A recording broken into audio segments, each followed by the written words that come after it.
আমরা চলন্ত টমটম থেকে লাফ দিয়ে পালানোর কথা ভেবেছি, কিন্তু ওদের কাছে বাইক আছে, দৌড়ে কত দূরে বা যাবো? তাছাড়া কোথায় নিয়ে এলো আমাদের? এখানকার কিছুই তো আমরা চিনি না। 6-9 ভাবতে ভাবতে টমটম ড্রাইভার তার গাড়ি দাঁড় করাই। আমাদের অজানা এক ভয় তখন ঘিরে ধরেছিল। ভয়ে হাত পায়ের কাঁপুনি কল্পনা করার মতো নয়। এখন যদি দৌড় দেই তাহলেও লাভ নেই, পায়ের কাঁপুনি বেশি দূর যেতে দিবে না। বাইক নিয়ে দাঁড়িয়ে থাকা 3জন লোক আমাদের দিকে এগিয়ে আসে। দুজনের শরীরে তেমন কিছু নেই, একজন অনেক স্বাস্থ্যবান, দেখতে থাকে এমনিতেও গুন্ডাদের মতোই দেখাচ্ছে। তিনি এসে টমটমের কিনারায় দাঁড়িয়ে আমাদের দিকে একবার তাকাই, এরপর ড্রাইভারকে বলে সামনে আই। ড্রাইভার কিছু জবাব দেয়নি। অন্যদিকে শুকনো 2জন লোক এসে আমাদের গাড়িতে ওঠে। স্বাস্থ্যবান লোকটা বাইকে চড়ে বসে ইশারা করে। টমটম ড্রাইভার আবার গাড়ি চালু করে এগিয়ে যেতে শুরু করে। আমি যতটুকু খেয়াল করেছি, আমাদের সাথে বসা 2জন লোকের হাতে কিছু আছে। টমটম যাচ্ছে সামনে, আর পেছনে ওই লোকটা বাইক নিয়ে আসতেছে। পেছনে থাকা বাইকের আলোতে ওই শুকনো 2জনের হাতে থাকা জিনিসটা দেখতে পাই। গামছা পেঁচিয়ে কিছু একটা রেখেছে। সিম্পল ভাবেই বুঝে যাই এগুলো ধারালো কোনো ছুরি বা চাপাতি হবে। ওদের তাকানোটাও অস্বাভাবিক মনে হচ্ছিল। স্থানের নাম প্রকাশে অনিচ্ছুক, কারণ রয়েছে। আমি আপাতত ভিন্ন নাম ব্যবহার করছি। আচমকা হামিদ বলে ওঠে, ড্রাইভার সাহেব, ম্যাপে দেখলাম আপনি উল্টো দিকে ঢুকে যাচ্ছেন। টেকনাফ থেকে কালীপাড়া যেতে শাম্বা বাজারের ডানে যেতে হয়। আপনি ভুল করে মনে হয় বামে চলে এসেছেন। আরে বদ্দা, ইয়ান শর্টকাট রোড, বেশি কথা কইেন না তো। ড্রাইভারের হুমকি শুনে হামিদ আবার বললেন, কিন্তু ভাই, ম্যাপে তো দেখলাম এইটা শুধু জঙ্গলের দিকে গেছে। হামিদের কথা শুনে এইবার আমাদের সাথে থাকা 2জন লোক রেগে যায়। তাদের মধ্যে একজন ধমক দিয়ে বলে, বেশি কথা কইলে এইখানেই জবাই করে রেখে দিব, চুপচাপ লগে লগে আই।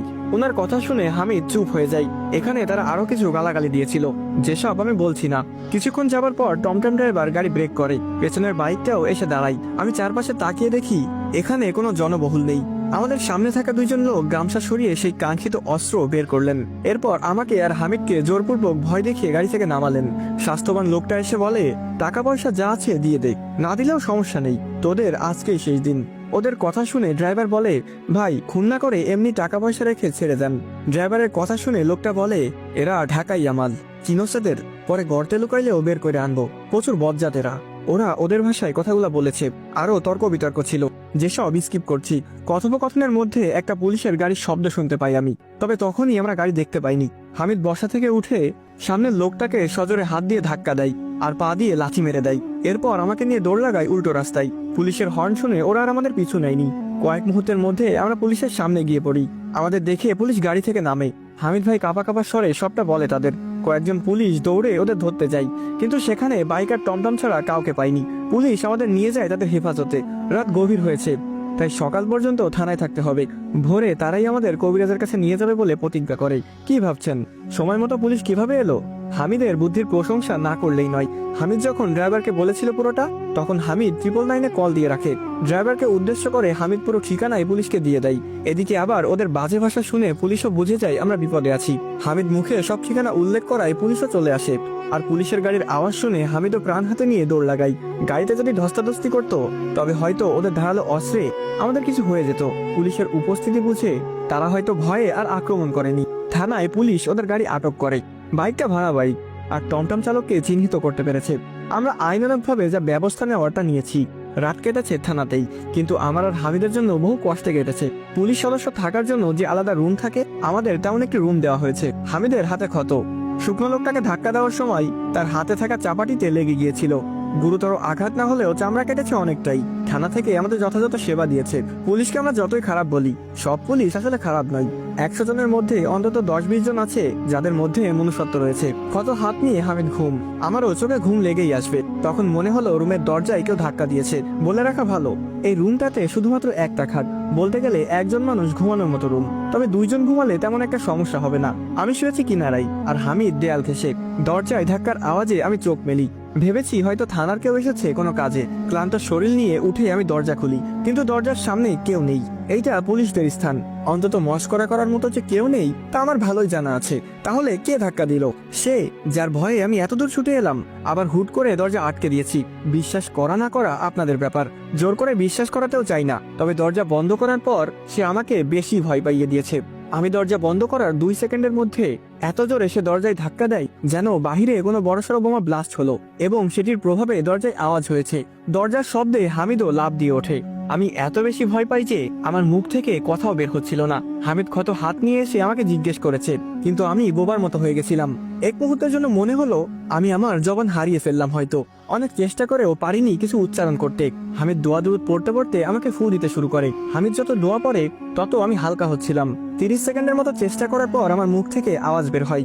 জানি না আমার কেন হচ্ছিল এমন, ভয়ে এমন হলো নাকি শয়তানটা কিছু করেছিল জানি না। তবে যেটুকু বুঝলাম, আল্লাহর কালেমার উপর আসলে কোনো শক্তি নেই। আমি এতদিন সব করলাম কিন্তু নামাজ পড়ে আল্লাহর কাছে চাইনি, তাই বিপদে পড়ে আল্লাহকে ডাকলেও হয়তো দোয়া কবুল হতো না।